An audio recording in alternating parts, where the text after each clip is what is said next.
Hidangkan mau yakitokisni por bapiong bapiedianga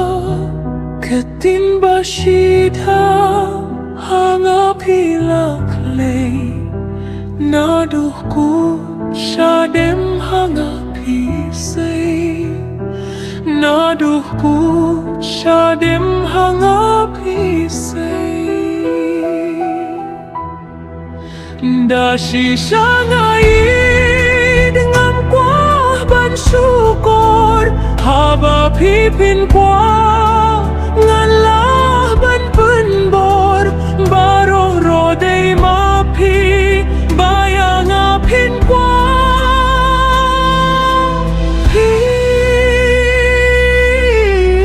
hikloi ban kirengan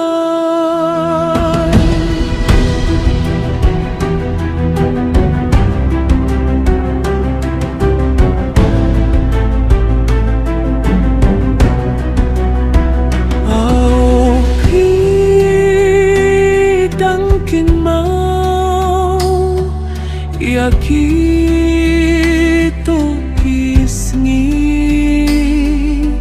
por bapiong bapiana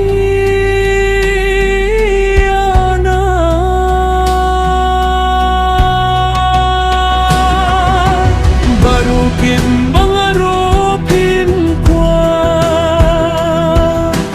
bangletro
Hikloi ban kirengan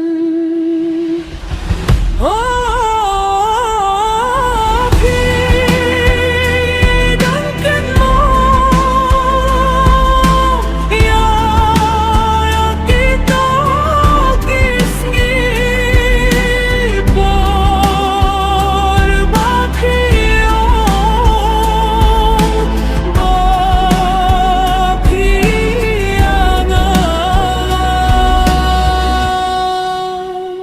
Kitin bashida hanga pilaklay naduhku